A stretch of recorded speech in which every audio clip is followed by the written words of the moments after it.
Ciao amici, I'm Laura Puccia Valtorta. Welcome to my new podcast, Beach Encounters, Horror, Science Fiction, and Romance at the Beach. This is part 1 of the first episode, a short story entitled Sea Slug. What happens when an American woman is married to a foreign man? Fun and adventure, that's what. But cultural obstacles can appear along the way. What is the spouse's attitude toward family, toward the possibility of children growing up and leaving home? Maybe a monster helps out. Joining us in the reading are my husband, Marco, a computer scientist, and our son, Dante, a musician. Dante is the star guest of my other podcast, Dante's Music. Please watch my films, including the feature-length comedy Bermuda, the short documentary The Art House, and the short narrative comedy Disability on channels such as Tubi and Amazon Prime Video. Just like with my other podcast, B is for Bisexual, we'll add a new short story every Sunday until the stories are finished. For now, here's the first part of my short story, Sea Slug. The house directly on the beach in Harbor Island, South Carolina, was on the market for $350,000, an unheard of low price for a 4-bedroom, 2-bath with a view of the ocean. It stood up high off the sand with a carport underneath. "We got this house! We got this in the bag!" shouted Alice, who was excited about the prospect of doing something as a couple for once in her life with Pooyan and without their 2 daughters, who are both off at college, Sylvia at MUSC Medical School and Cayenne at Stanford. "We can do this. We can afford this. It's the shiz-bang, the cat's pajamas. It's right on the beach." Pooyan regarded her with sad, rodent eyes. His mustache, hanging off his lip like an upside-down horseshoe, quivered pathetically. He never understood half of what Alice said. She and Cayenne traded obscenities and insults that whizzed past Pooyan's head like darts and dragonflies. "Something will be wrong with that house. So cheap." Alice realized he had a point, but she felt nervously motivated like a crazy backyard squirrel. "The last owner died there. That's why it's cheap. Let's hit this thing. Let's do this." "Now that the girls are gone," said Pooyan. "I don't care."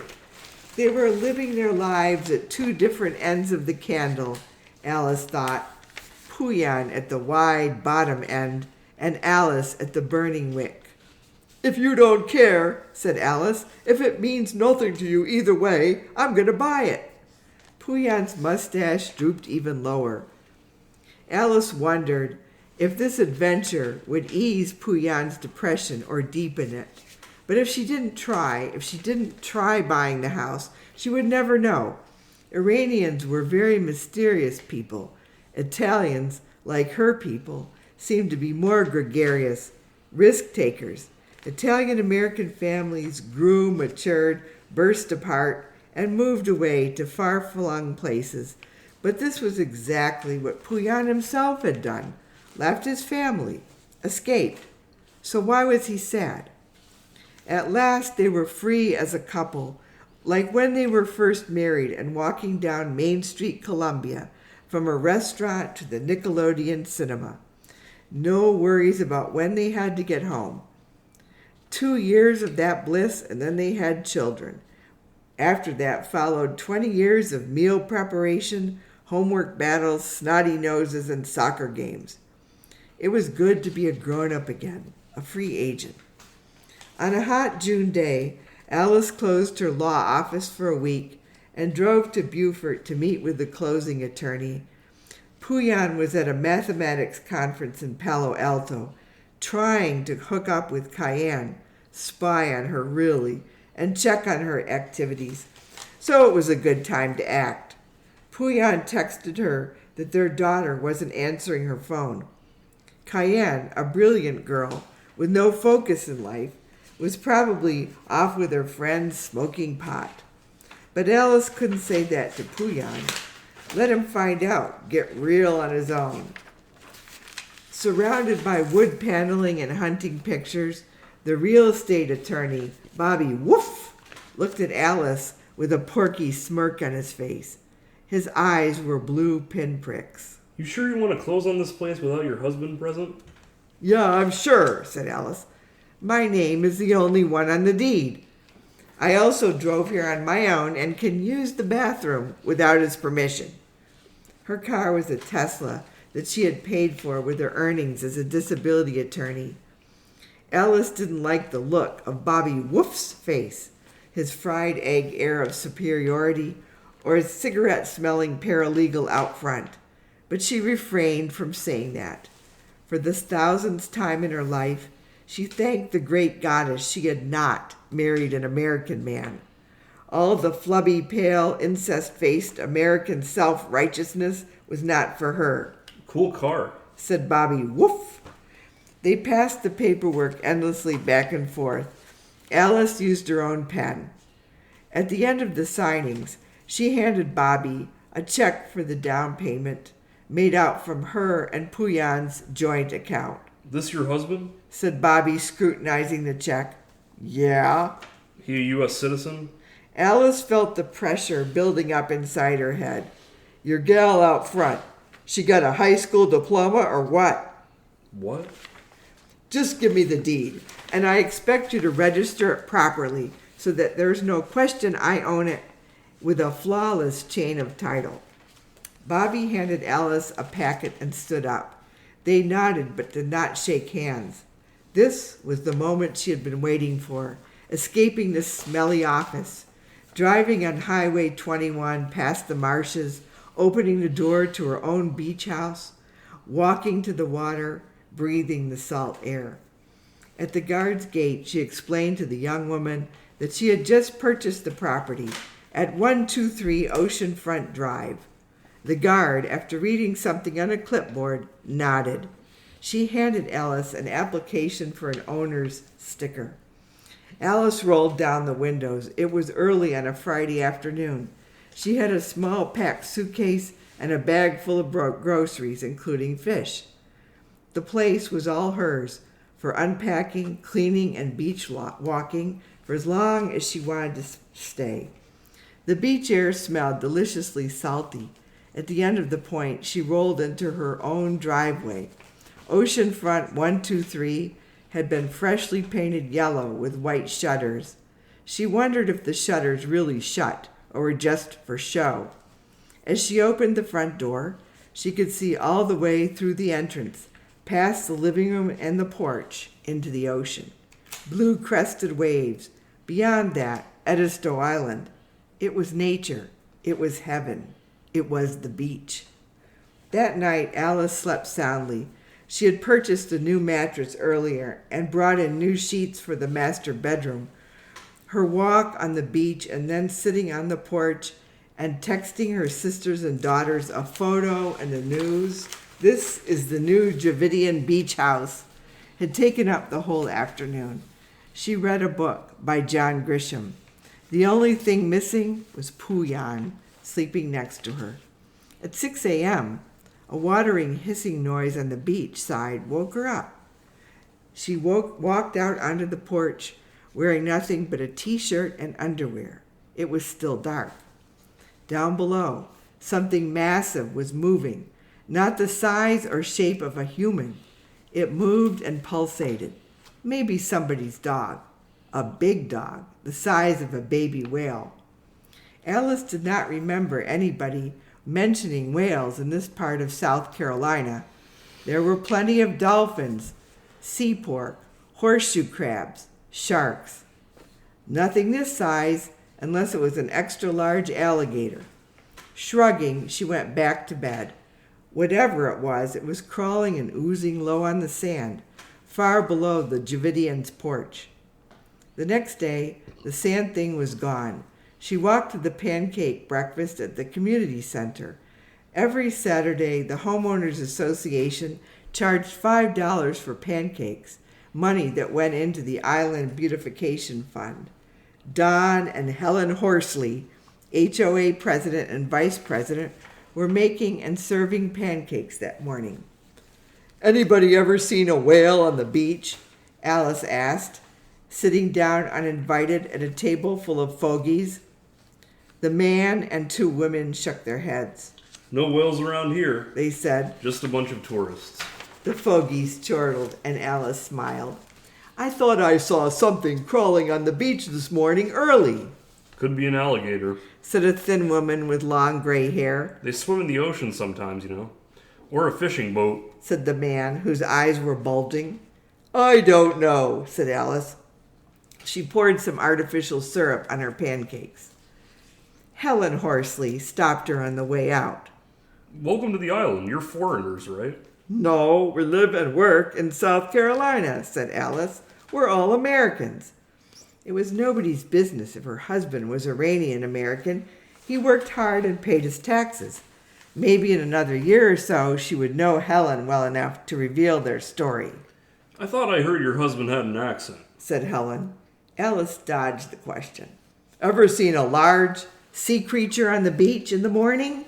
Nope, just sea turtles. "Well, I saw something this morning, and it was bigger than a sea turtle." On the way out, another woman, very small and slight, with a bright smile, stopped her by placing a claw-like hand on her forearm. Hi, welcome to the island. I'm Sarah Rubenstein. I heard you saw the creature. Sarah stood up. She was about 5 feet tall and hunched over. Let's walk together to the road. They exited the pancake room together and navigated down the stairs. "I'm glad I'm not the only one who saw that thing," said Alice.